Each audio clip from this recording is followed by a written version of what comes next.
Hello everyone!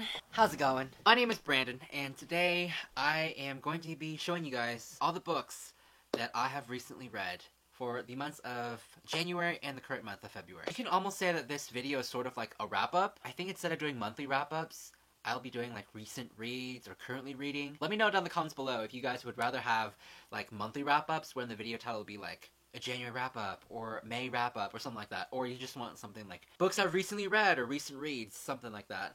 Let me know. So we're gonna get started.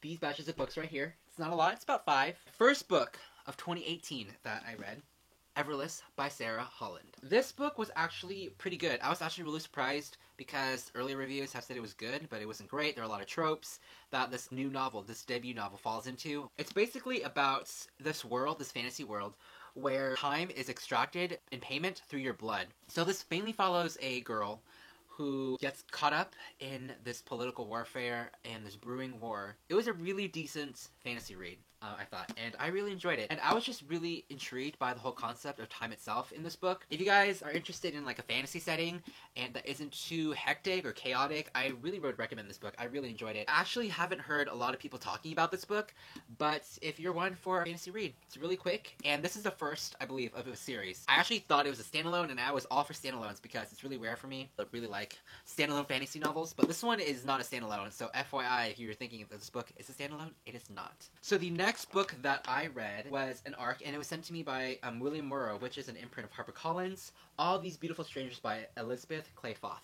So this book comes out on July 18th, and this one, mixed reviews for me because this book wasn't as great as I thought it would be. It was just one of my most anticipated reads of 2018. It basically follows a young girl in a prestigious high school during her senior year, and she gets invited to join this really elite and secretive club. However, she soon gets caught up in another mystery in the present that also has to do with the past, with her mother's disappearance. Overall, I thought the mystery aspect in this book was really interesting, and it kept me intrigued, and I finished the book.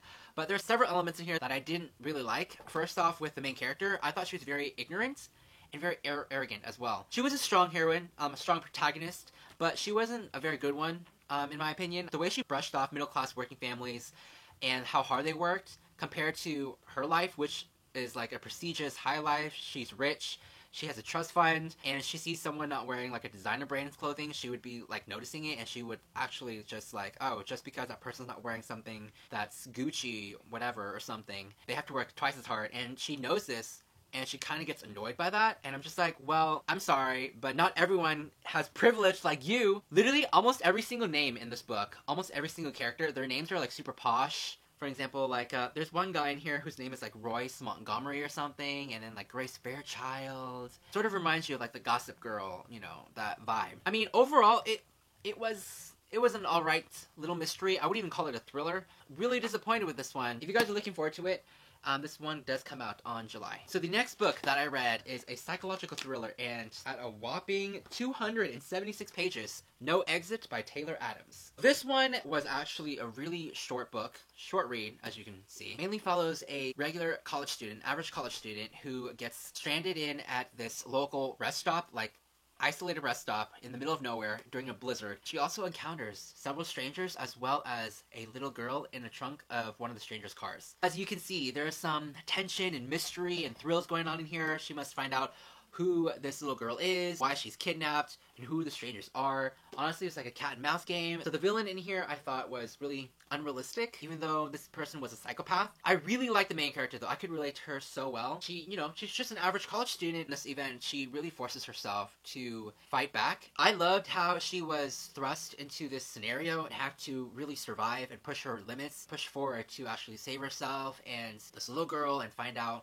the whole mystery and everything. So I would really recommend this if you guys are like new to the thriller genre, if you guys want something to read in the thriller genre but you don't know. This is a really short read. It's like 270 pages. Honestly, I gave it 3 out of 5 stars or something like that, I think. And the writing style was okay. I thought it was a little mediocre. I didn't really like it as much, but I think the characters in this book were a defining strong points than the writing. The story itself is a little bit unrealistic. You gotta read it with an open mind, I guess, especially the ending.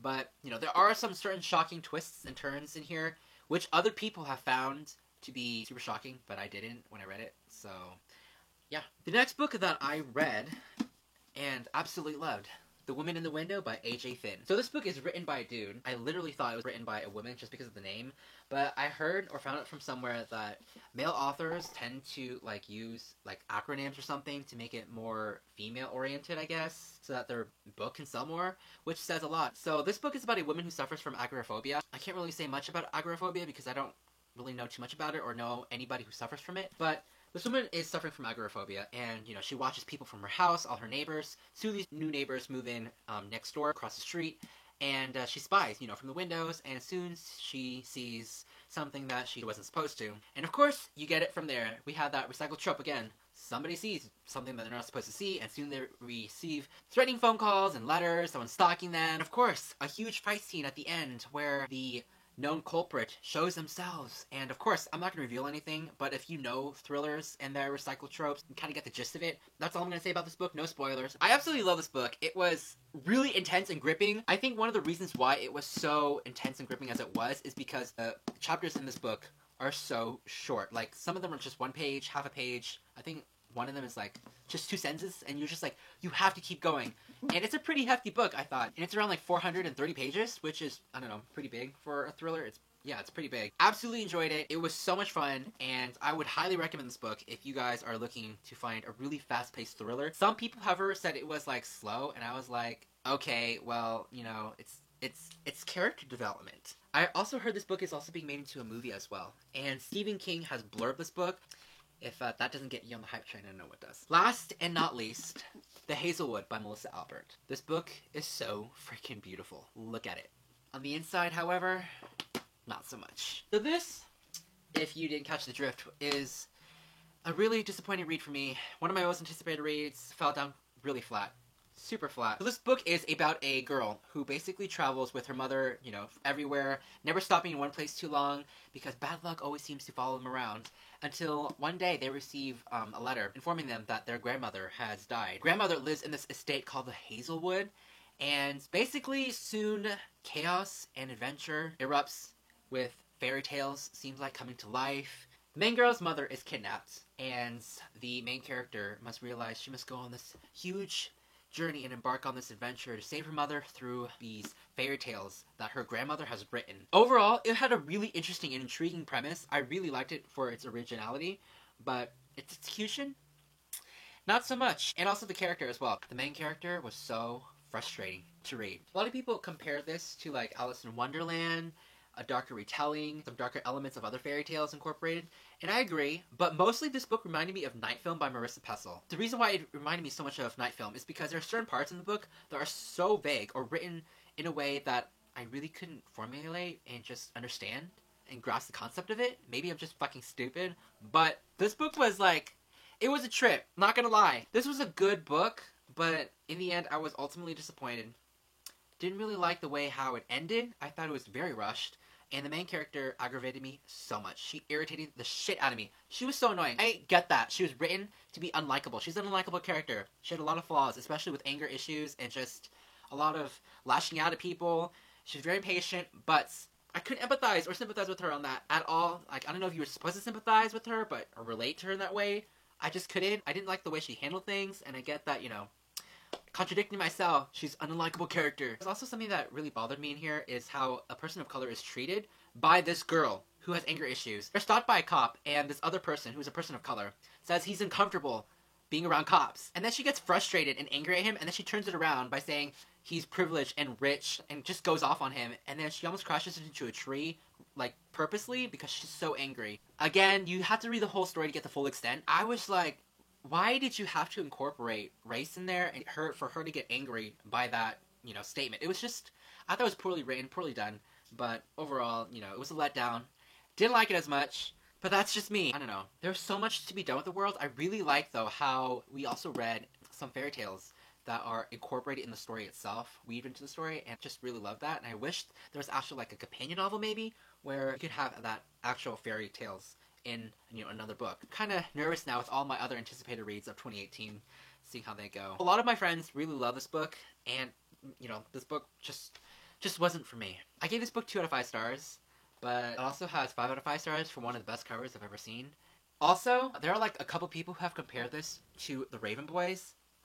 I think the fuck not. There's no way. People are like the writing style, the atmosphere, and I'm just like, what writing style?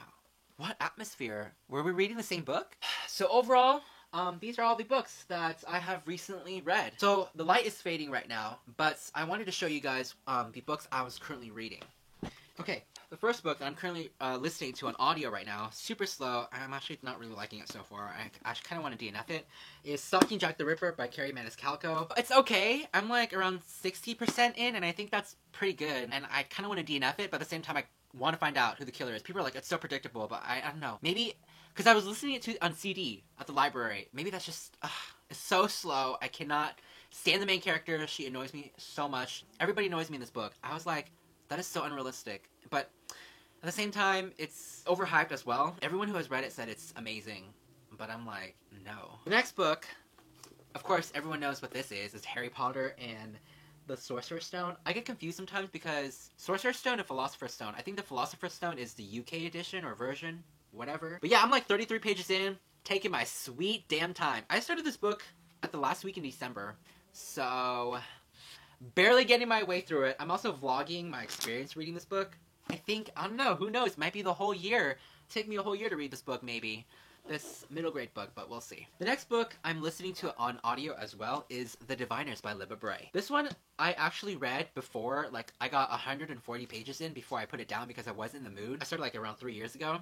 I just recently picked this up again on audio, and I'm actually really liking it so far. I don't know, my reading taste has changed or something, but back then I found all the characters to be really annoying, especially Evie, but I actually really like her. I can relate with her in some aspects, and I'm really enjoying the story so far, so that's a plus. You guys should let me know down in the comments below what books you guys are currently reading. All my social media links down in the description below. Please give this video a big thumbs up if you guys liked it. Thank you so much for watching, guys, and I will see you guys all soon with a new video. Goodbye.